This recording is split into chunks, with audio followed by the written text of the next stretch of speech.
Hey friends, welcome to forensic file. दोस्तों, आज है 30 जुलाई और अभी बज रहे हैं सुबह के 11:30। दोस्तों, आज मैं बात करने वाला हूँ सजनी मर्डर केस के बारे में, यानी कि सजनी कृष्णन हत्याकांड के बारे में। एक ऐसा केस दोस्तों जिसने सबको हिलाकर रख दिया था, सबको हैरान कर दिया था कि एक ऐसा केस जिसमें सजनी कृष्णन की हत्या कर देता है और हत्यारा अगले 15 सालों तक पुलिस से, पूरी दुनिया से एक गुमनाम तरीके से अपनी आज़ाद ज़िंदगी जी रहा था। वो अपने रोज़मर्रा के काम कर रहा था और पुलिस को इसकी भनक भी नहीं। पुलिस ने पूरी टीम लगा दी, पूरी पुलिस फोर्स लगा दी, सारे नंबर सर्विलेंस पर लगा दिया, लेकिन फिर भी वह अपराधी पकड़ा नहीं गया। लेकिन एक दिन उसकी एक गलती ने उसको जेल की सलाखों के पीछे पहुंचा दिया, सिर्फ एक गलती ने। आखिर क्या थी वो उसकी गलती, जानेंगे आज के इस वीडियो में। और जब दोस्तों इस पूरी मर्डर केस की पूरी कहानी जब सोशल मीडिया पर आई, जब लोगों को पता चली, तो सभी हैरान हो गए और पुलिस पर भी सवाल खड़े हो गए कि ऐसा कैसे जो अपराधी है वो 15 सालों तक पुलिस से छुपता रहा। अब जब दोस्तों पुलिस के सामने उस हत्यारे ने पूरी कहानी रखी तो पुलिस भी हैरान हो गई कि ऐसा कैसे हो सकता है। तो दोस्तों, आज के इस वीडियो में हम पूरी कहानी आपके साथ शेयर करेंगे, सजनी कृष्णन मर्डर केस की पूरी कहानी। दोस्तों, जब मैंने भी सजनी मर्डर केस की पूरी कहानी सुनी तो मैं भी हैरान हो गया और अचंभे में पड़ गया कि ऐसा कैसे हो सकता है।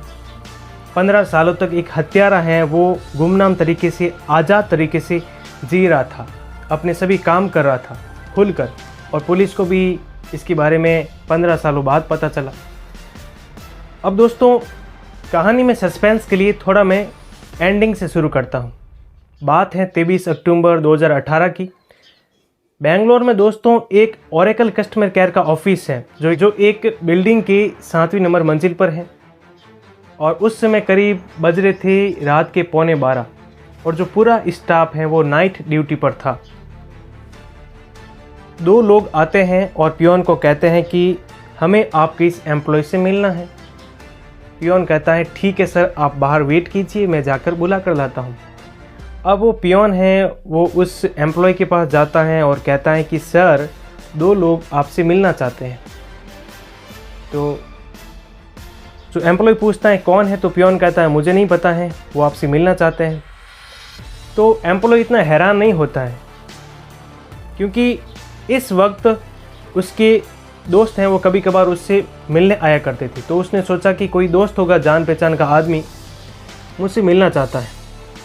अब वो एम्प्लॉय जाता है तो उन दोनों आदमियों को जब वो देखता है तो हैरान हो जाता है, और मन में उसके सवाल उठने लग जाते हैं कि कौन है ये लोग और मुझसे क्यों मिलना चाहते हैं। इस वक्त रात काफ़ी हो चुकी है और मुझसे मिलना चाहते हैं, क्या बात हो गई ऐसी।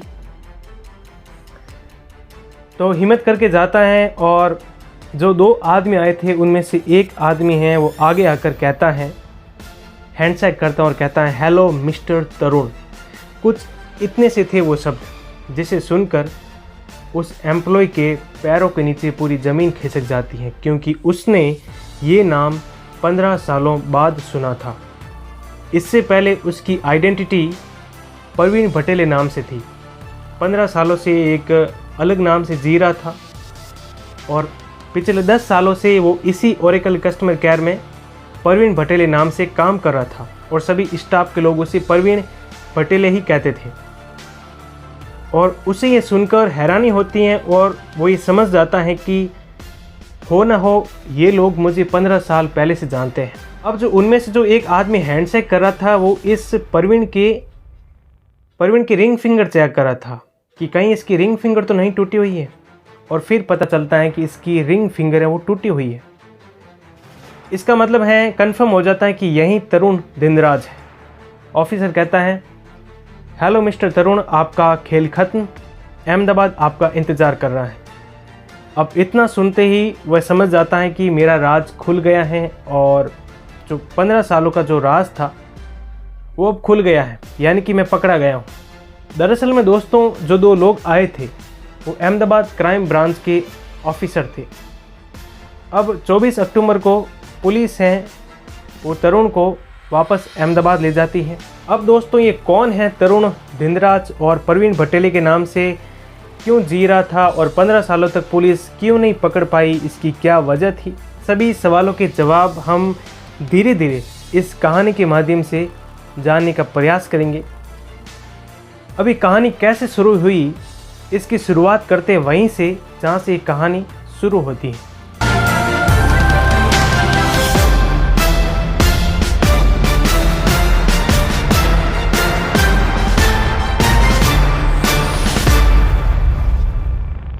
बात है दोस्तों 14 फरवरी 2003 की।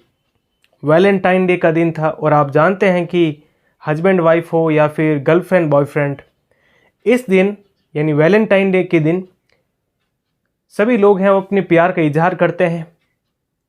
एक लव डे था। तो दोस्तों एक अपार्टमेंट में एक हस्बैंड वाइफ रहते थे। हस्बैंड का नाम है तरुण धिंदराज और वाइफ का नाम है सजनी कृष्णन।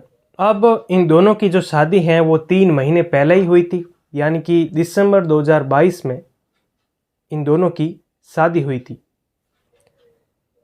अब जो सजनी है वो अहमदाबाद के एक बैंक में एग्जीक्यूटिव ऑफिसर थी और जो तरुण है वो दोस्तों एक अहमदाबाद के स्कूल में पीटी का टीचर था, बोले तो वॉलीबॉल का एक टीचर था। अब दोनों की शादी है वो परिवार वालों की मर्जी से हुई थी। दोनों ने परिवार की मर्जी से शादी कर ली थी और दोनों ही केरल के रहने वाले थे। सजनी भी केरल की रहने वाली थी और उसका परिवार है वो नौकरी की तलाश में अहमदाबाद में आ गया। अब जो तरुण है उसका परिवार भी केरल से था। पहले तो उसका परिवार एमपी में आ जाता है क्योंकि उसके पिताजी पीटी टीचर थे। उसके बाद उसका जो भाई है वो नौकरी की तलाश में अहमदाबाद आ जाता है, तो पीछे पीछे तरुण भी नौकरी की तलाश में अहमदाबाद आ जाता है। तो यहीं से उनकी एक मुलाकात होती है। तो जो दोनों फैमिली थी वो अहमदाबाद में ही रहती थी। केरल से एक आदमी आता है तरुण के पास, सजनी का रिश्ता लेकर आता है और फिर बाद में दोनों परिवार वाले राजी हो जाते हैं और इस रिश्ते पर हाँ भर देते हैं। दोनों की शादी हो जाती है और दोनों एक अपार्टमेंट में रहते थे। सब कुछ ठीक चल रहा था। अब जो तरुण है वो जब भी बाहर बच्चों के साथ वॉलीबॉल खेलने जाता था तो वो हमेशा सजनी को एक बात बोलता था कि तुम यहाँ पर अकेली मत रहना, यहाँ पर चोर और लुटेरे घूमते रहते हैं और कभी भी डाका डाल सकते हैं, सेंधमारी कर सकते हैं, तुम्हारी हत्या भी कर सकते हैं। हमेशा बोलता था कि तुम यहाँ पर मत रहना, अपने मायके चली जाना, अकेली मत रहना। ये हमेशा बार बार बोलता था। तो ठीक है, वो भी अपने मायके चली गई थी और आखिरी बार वो अपने मायके 5 तारीख को गई थी और वापस लौट आई और उसके बाद वो कभी मायके गई ही नहीं। अब जब 5 तारीख को जब वो मायके से लौट रही थी, मायके में उसके माता पिता उसकी बहन रहते हैं और उसका पूरा मायके है वो भी अहमदाबाद में ही है। तो जब वो 5 तारीख को अपने मायके से लौट रही थी तो उसने अपने पिताजी से एक बात कही कि पिताजी गाड़ी में पेट्रोल भरवाना है, कि आपके पास पैसे हैं। पिताजी को थोड़ा अजीब लगता है कि पिताजी यह सोचते हैं कि क्या मेरी बेटी को दामाद जी पैसे नहीं देते हैं। तो उसे पूछ लिया कि क्या तुम्हें दामाद जी ठीक तरीके से तो रखते हैं। तो सजनी हैं वो नॉचिंग करती हैं और ये कहती हैं कि हाँ ठीक तरीके से रखते हैं। खामोशी से जवाब देती हैं, एकदम शांत। अब दोस्तों बात है 14 फरवरी 2003 की। शाम के बज रहे थे 7:30 और सजनी है वो अपनी बहन से बात कर रही थी। 10 से 15 मिनट तक सजनी की अपनी बहन से बात होती है। अब सजनी की बातों से ऐसा नहीं लग रहा था कि वह बहुत ही ज़्यादा परेशान है। 10 से 15 मिनट के बाद सजनी फ़ोन रख देती हैं और इसके 2 घंटे बाद में तरुण का फ़ोन जाता है सजनी के घर वालों के पास और बड़ा ही रोते हुए अपने ससुर जी से कहता है कि आप जल्दी अस्पताल आइए, मामला बड़ा ही सीरियस है, सजनी की हालत बड़ी गंभीर है। तो जो सजनी के जो घर वाले हैं वो डर गए थे कि ऐसा क्या हो गया, बहुत ही ज़्यादा परेशान थे और भागकर अस्पताल आते हैं। तब पता चलता है कि सजनी की मौत हो गई है। जब पुलिस वाले सजनी को चेक करते हैं तो यह पता चलता है कि सजनी की हत्या है वो दुपट्टे से गला घोंटकर की गई है, क्योंकि उसके गले पर जो निशान थे उसे पता चल गया कि किसी ने दुपट्टे से सजनी की गला घोंटकर हत्या कर दी। अब जो तरुण है वो बेतहाशा रो रहा था, रुकने का नाम ही नहीं ले रहा था, ज़ोर ज़ोर से चिल्ला रहा था। तो सभी घर वालों की जो हमदर्दी थी वो तरुण की तरफ थी। बहुत ज़्यादा रो रहा था तरुण। और पुलिस जब घर आकर देखती है तो ये पता चलता है कि घर के सामान बिखरे हुए हैं और घर के जेवर गायब थे, और साथ साथ में तरुण भी ज़ोर ज़ोर से रो रहा था। और एक बात वो कह रहा था कि मैं हमेशा कहता था कि यहाँ पर चोर और लुटेरे घूमते रहते हैं। सजनी को मैं हमेशा कहता था कि वो तुम्हारी हत्या कर देंगे, अकेले मत रहना, अपनी मायके चली जाना। और अब किसी लुटेरे ने मेरी सजनी की हत्या कर दी। अब जो तरुण है वो दहाड़े मार मार कर रो रहा था। उसकी शादी को 3 महीने भी नहीं हुए और उसकी पत्नी की हत्या कर दी किसी ने। जो भी उससे मिलने आता वो दहाड़े मार मार कर रोता। अब दोस्तों घर वालों को उससे पूरी हमदर्दी थी कि बहुत ही गलत हुआ। और फिर अगले ही दिन सजनी का पोस्टमार्टम होता है और पोस्टमार्टम के बाद में उसका अंतिम संस्कार किया जाता है। लेकिन उस समय तरुण की हालत बहुत ही ज़्यादा गंभीर थी, तो तरुण है वो अंतिम संस्कार नहीं कर पाया और इसके बड़े भाई ने उसका अंतिम संस्कार किया। अब तरुण बार बार रो रहा था, तो ऐसा लग रहा था कि तरुण सदमे में चला गया है। तो तरुण को हॉस्पिटल में एडमिट करवाया गया 15 तारीख को। पुलिस है वो जल्द से जल्द उस अपराधी को पकड़ना चाहती थी जिसने सजनी का कत्ल किया हो। तो पुलिस उस इलाके के जितने भी जो चोर लुटेरे गुंडे मवाली हैं उनकी पूरी लिस्ट बनाती हैं ताकि इसके पीछे कौन है वो जल्दी से पकड़ा जाए। अब दोस्तों तरुण को हॉस्पिटल में एडमिट कर दिया जाता है, लेकिन अचानक 2 दिन के बाद जो तरुण है वो हॉस्पिटल से गायब हो जाता है। उसके बाद तरुण के बड़े भाई का जो फ़ोन है वो पुलिस के पास जाता है और कहता है कि सर तरुण गायब है। पुलिस का कहना है कि शुरू में ही पुलिस का शक तरुण पर था, क्योंकि तरुण है वो बार बार बयान बदल रहा था। कभी कहता है कि किसी चोर और लुटेरे ने सजनी की हत्या कर दी, कभी कहता है कि ये उसकी नेचुरल डेथ थी। अब जब पुलिस तरुण के घर जांच पड़ताल के लिए गई थी तो पुलिस का जो डॉग है वो बार बार तरुण की तरफ भौंक रहा था, लेकिन वो जो तरुण है वो ज़ोर ज़ोर से रोने का नाटक कर रहा था, तो पुलिस का शक है वो तरुण की तरफ नहीं जाता है। अब जो सजनी है उसके गले पर दुपट्टे के निशान थे। अब पुलिस शक करे तो किस पर करे, क्योंकि जो तरुण है वो दहाड़े मार कर रो रहा था, सदमे में जाने का नाटक भी कर रहा था। लेकिन जो तरुण है वो 48 घंटे के अंदर अंदर यानी कि 16 फरवरी की शाम को हॉस्पिटल से भाग जाता है। अब पुलिस पर सवाल उठने लग जाते हैं, मीडिया में ये मामला उछलता है कि ऐसे कैसे तरुण भाग गया जब वो तरुण पुलिस की निगरानी में हॉस्पिटल में था। तो पुलिस के होते हुए तरुण कैसे भाग गया और उस पर शुरुआत से ही शक था, तो उसे क्यों नहीं पकड़ा, उसे कस्टडी में क्यों नहीं लिया। अब पुलिस वालों पर उंगलियां उठने लगी थी और सजनी के घर वालों ने भी पुलिस पर इल्ज़ाम लगाना शुरू कर दिया कि ये पुलिस की लापरवाही है। तो पुलिस पर प्रेशर बनना शुरू हो गया। पुलिस ने कहा कि चाहे किसी भी हालत में तरुण को पकड़ो, तरुण पकड़ा जाना चाहिए, कैसे भी पकड़ो लेकिन तरुण को जल्द से जल्द पकड़ो। अब पुलिस ने बहुत सारी कोशिशें की लेकिन तरुण है वो कहीं पर भी नहीं मिला। फिर पुलिस ने तरुण के माँ बाप और उसके भाई को पकड़ लिया, कुछ दिनों तक जेल में रखा, पूछताछ होती रही, लेकिन बाद में उन्हें भी छोड़ दिया गया। अब पुलिस है वो तरुण की हर जगह तलाश कर रही है, लेकिन तरुण पुलिस को कहीं पर भी नहीं मिला। सजनी के परिवार वाले बार बार पुलिस पर प्रेशर बना रहे थे कि सजनी का हत्यारा है वो गायब है, उसे जल्दी पकड़ो, लेकिन पुलिस को हमेशा निराशा ही हाथ लगती है।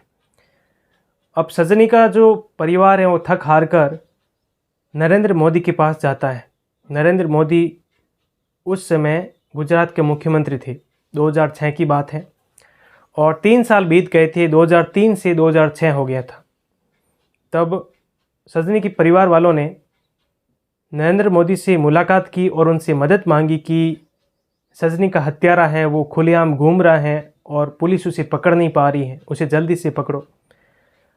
तब चीफ मिनिस्टर ऑफिस से फ़ोन गया पुलिस वालों के पास और पुलिस को कहा कि इस केस को आप सीरियसली लो और हत्यारे को जल्द से जल्द पकड़ो। अब पुलिस ने एक स्पेशल टीम बनाई इस पर और एक इनाम रखा गया 1 लाख का कि जो भी तरुण को पकड़ेगा उसे 1 लाख रुपए इनाम के रूप में दिए जाएंगे। इतना सब कुछ करने के बाद भी पुलिस को तरुण की कोई खबर नहीं थी, यानी तरुण अभी भी खुलेआम घूम रहा था। पुलिस को निराशा हाथ लगी। अब पुलिस ने जब पोस्टमार्टम रिपोर्ट चेक की तो पता चला कि सजनी की हत्या है वो गला घोंटकर की गई, यानी कि सजनी को गला घोंटकर मारा गया। फिर पुलिस उसके घर के आसपास पड़ोसी से बात करती है तो पता चलता है कि उस दिन तो कोई घर में आया ही नहीं। उसके बाद ये पता चलता है कि तरुण है वो शादी के बाद से ही सजनी को बहुत ही ज़्यादा परेशान करता था, उसे तंग करता था। और फिर ये भी पता चला कि तरुण का शादी से पहले किसी और लड़की से अफेयर चल रहा था और तरुण उसके साथ शादी करना चाहता था, लेकिन घर वालों की मर्ज़ी से तरुण ने सजनी के साथ शादी कर ली। अब पुलिस उस लड़की तक पहुंचती हैं जिसके साथ तरुण शादी करना चाहता था। उस लड़की ने कहा कि हाँ, तरुण मुझसे शादी करना चाहता था। और 16 फरवरी की शाम को, यानी कि सजनी के कत्ल के 2 दिन बाद, उसके पास फ़ोन आया और उसने कहा कि हम दोनों शादी कर लेते हैं। और तब तक उस लड़के को ये पता चल चुका था कि तरुण ने सजनी की हत्या कर दी। अब वह लड़की कहती हैं कि मैंने तरुण को मना कर दिया कि मैं एक कातिल के साथ शादी नहीं कर सकती। और जब पुलिस ने उससे पूछताछ की तो ये पता चला कि जो वह लड़की बयान दे रही है, जो वह कह रही है, वो सच कह रही है।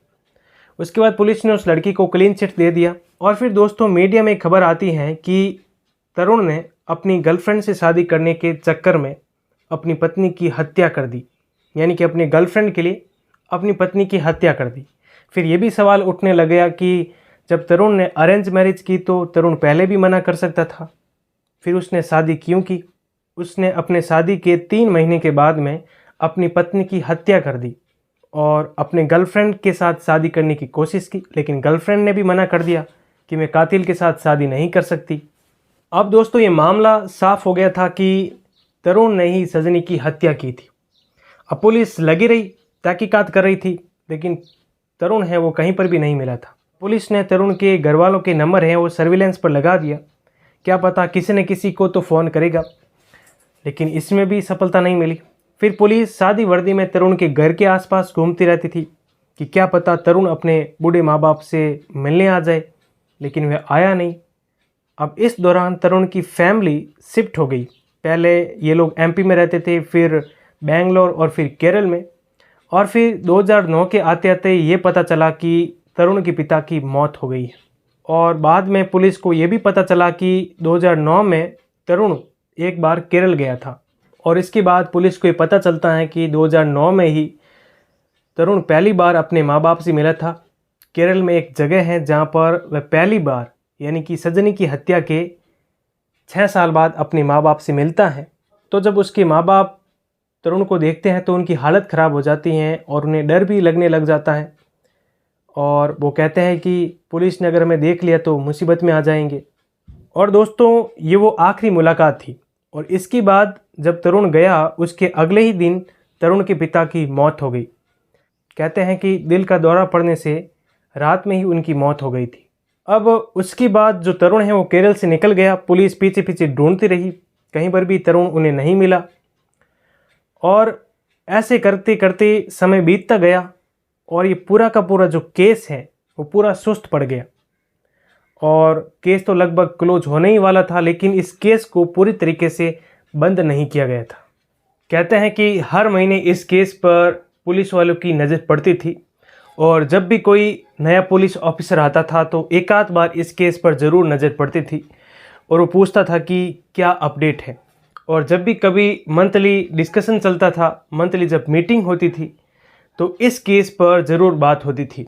और धीरे धीरे 2003 से 2016 आ गया और एक दिन एक नया पुलिस ऑफिसर आया और उसने पूछा कि इस केस के बारे में पूछा कि क्या अपडेट है। तब पता चला कि पिता की तो मौत हो गई है और जो माँ है वो एमपी के मंदसौर में रहती हैं और जो तरुण का भाई है वो अहमदाबाद में कहीं नौकरी करता है, लेकिन कहाँ पर करता है ये पता नहीं है। अब जो तरुण की माँ है वो मंदसौर में रहती हैं, तो वहाँ पर तरुण की माँ के घर के आसपास सादी वर्दी में पुलिस को तैनात किया गया, लेकिन कोई भी सुराग नहीं मिला। अब जो पुलिस है वो सादी वर्दी में तरुण की माँ के घर के आसपास लोगों को एक फ़ोटो दिखाकर ये पूछते हैं कि क्या आपने इस आदमी को यहाँ पर आते हुए देखा या कहीं पर भी देखा है। तो वे सभी मना कर देते हैं कि हमने इस शक्ल के आदमी को कभी नहीं देखा। अब पुलिस वापस उस लड़की से कांटेक्ट करती है जिससे तरुण बहुत ही ज़्यादा प्यार करता था। उस तरुण की गर्लफ्रेंड से वापस पुलिस कांटेक्ट करती है। जब एक समय तरुण की गर्लफ्रेंड ने मना कर दिया कि मैं एक कातिल से शादी नहीं कर सकती हूँ, और जब पुलिस उससे कांटेक्ट करती है कि क्या उसने कभी तुम्हें वापस याद किया, कभी कॉल किया, कभी अपने प्यार का इजहार किया हो, तब वह कहती हैं कि उसने कभी फ़ोन तो नहीं किया, लेकिन मेरे दोस्तों ने कहा है कि उसने तरुण या किसी उसके जैसे हुलिये वाले यानी उसकी जैसी शक्ल वाले एक आदमी को दिल्ली के एक मॉल में देखा। अब पुलिस है दिल्ली में एक मॉल और उसके पूरे इलाके की छानबीन के लिए यानी कि सीसीटीवी फुटेज देखने के लिए अपनी पूरी पुलिस की टीम भेजती हैं कि क्या पता उन सीसीटीवी फुटेज में तरुण की फ़ोटो आ जाए। फिर पता चलता है कि दिल्ली में उस समय तरुण की माँ भी मौजूद थी, तो शायद पुलिस ने सोचा कि क्या पता तरुण है वो अपनी माँ के साथ हो। लेकिन इन सभी चीज़ों के खंगालने के बाद तरुण कहीं पर भी नहीं मिला, यानी कि सीसीटीवी फुटेज में भी उसकी फ़ोटो नहीं थी।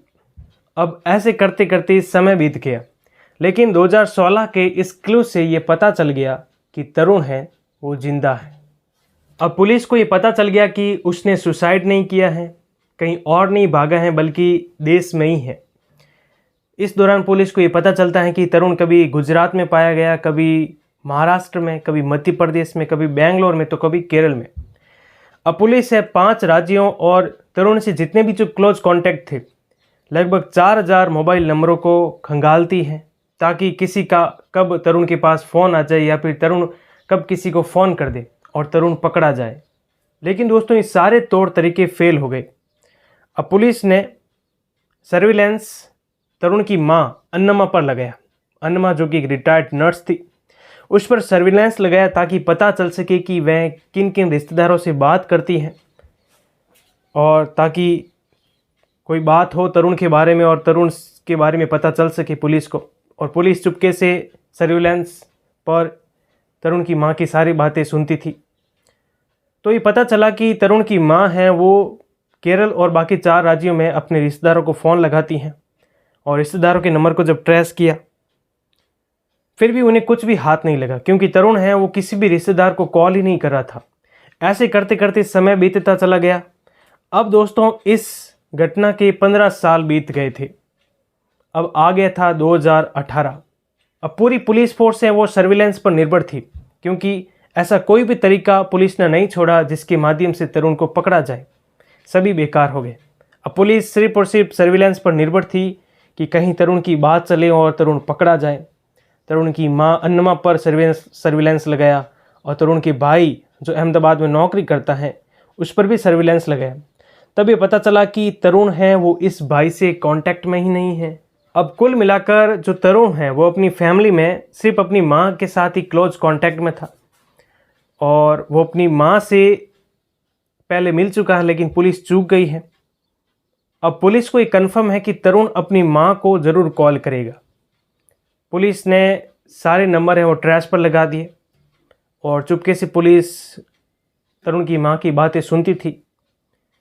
लेकिन दोस्तों इसका कोई फ़ायदा नहीं हुआ। अब दोस्तों एक दिन तरुण की माँ के पास लैंडलाइन नंबर आता है। अभी ऐसा पहली बार था कि तरुण की माँ के पास बेंगलोर से लैंडलाइन नंबर आया। पुलिस ने चेक किया तो पता चला कि ये नंबर है वो बेंगलोर की एक कस्टमर केयर कंपनी है, ओरेकल कस्टमर केयर, उसका कॉल तरुण की मां के पास आया। अब अहमदाबाद क्राइम ब्रांच की टीम है वो हैरान है कि तरुण की मां का ओरेकल कस्टमर केयर से क्या मतलब, कोई कनेक्शन ही नहीं है। फिर इतनी देर तक लंबी बातचीत चलती है। फिर पुलिस ने सोचा कि कहीं इस कंपनी में तो तरुण काम नहीं करता है, क्या पता वो चुपके से इस लैंडलाइन नंबर से कॉल करता हो। अब इसके बाद जो क्राइम ब्रांच की टीम है वो अहमदाबाद से बेंगलोर के लिए रवाना हो जाती है। तारीख थी 22 अक्टूबर 2023।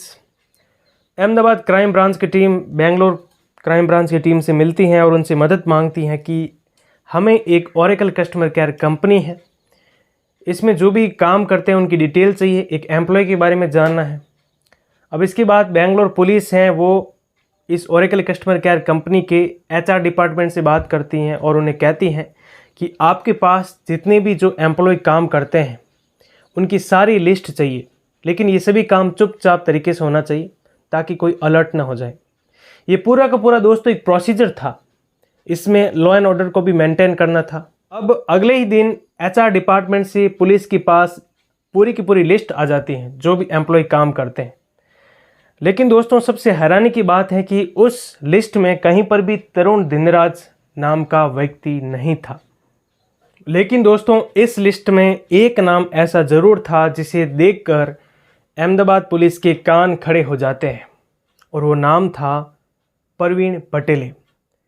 फिर पुलिस ने कहा कि ये नाम तो पहले कहीं ना कहीं तो सुना है, लेकिन कहाँ पर सुना है याद नहीं आ रहा है।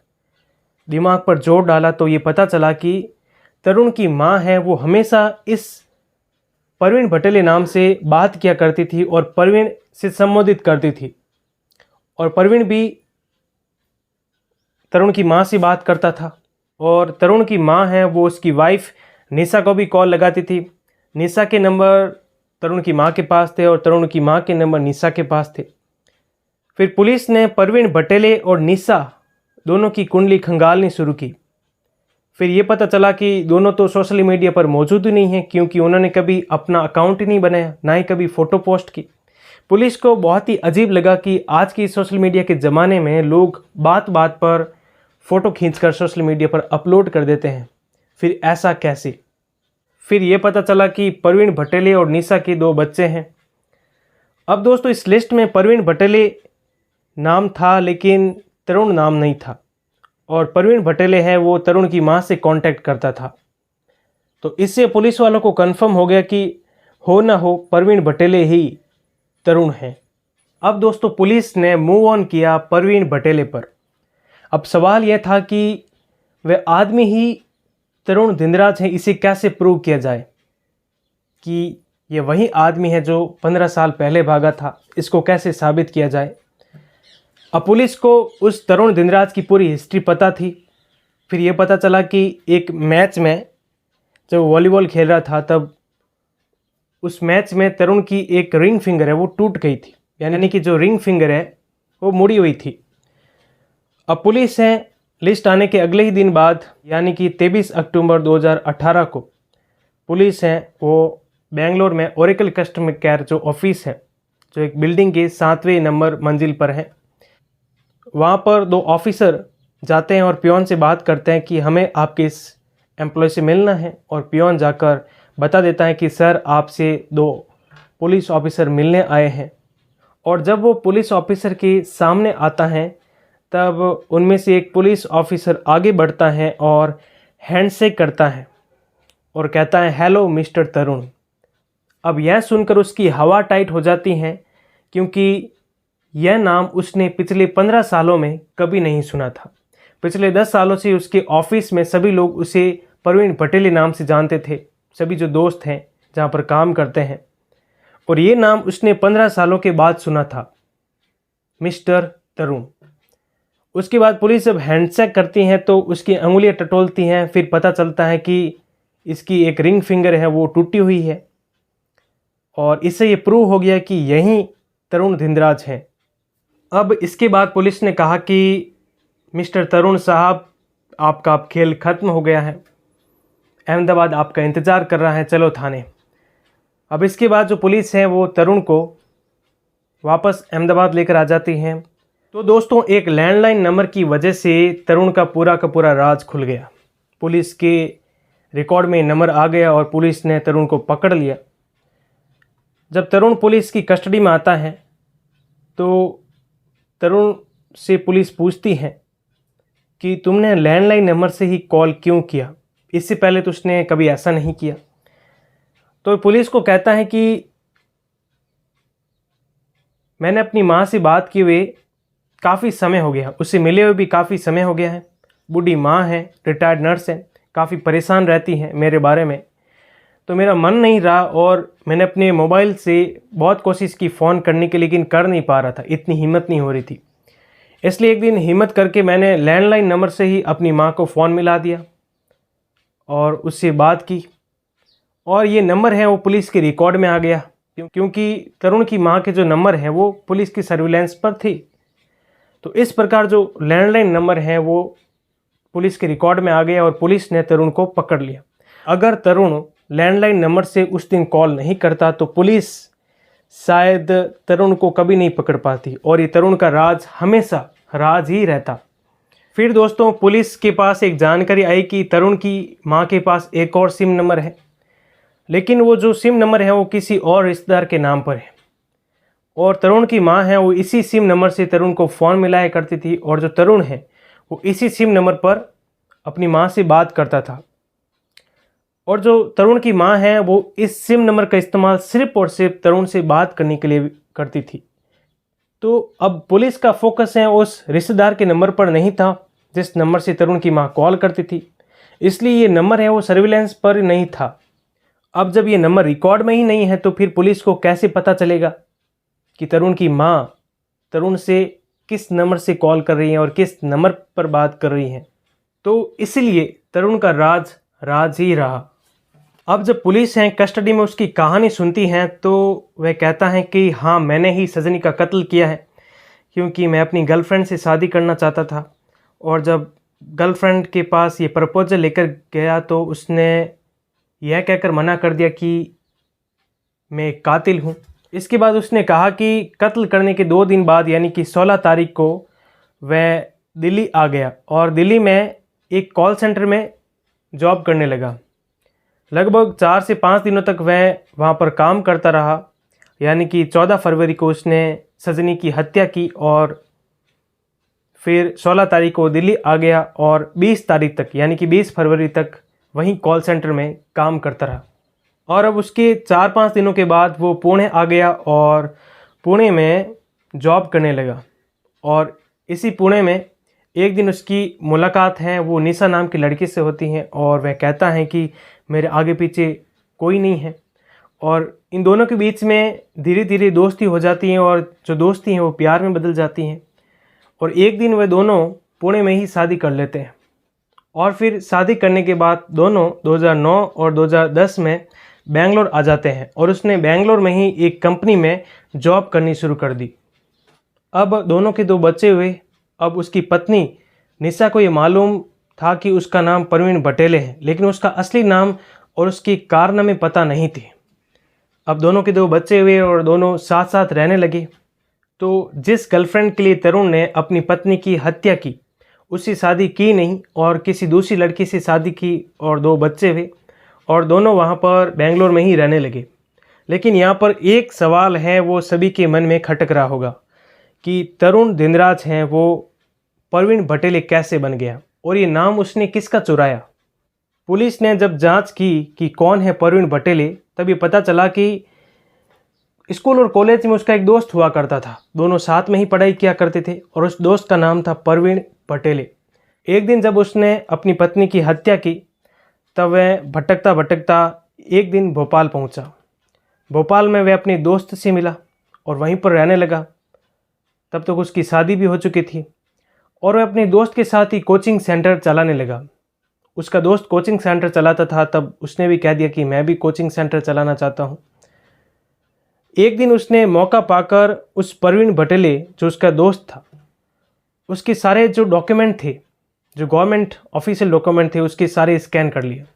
और एक दिन उसने मौका पाकर परवीन बटोले के आधार कार्ड, उसका ड्राइविंग लाइसेंस और उसके पासपोर्ट को स्कैन किया और उस पर अपनी तस्वीर लगा दी और खुद को एक नया नाम दिया, परवीन बटोले। और ये सब चीज़ें वो वहाँ से लेकर चला जाता है, लेकिन परवीन बटोले को इसका पता ही नहीं चलता है। लेकिन दोस्तों, सिर्फ एक गलती ने उसके 15 सालों की मेहनत पर पानी फेर दिया।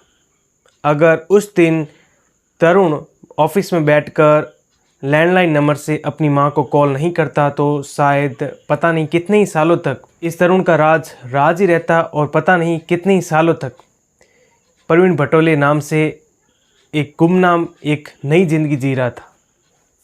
लेकिन पुलिस ने तरुण को अरेस्ट कर लिया और अभी फ़िलहाल तरुण गुजरात के साबरमती जेल में अपनी सज़ा काट रहा है जो भी उसने किया।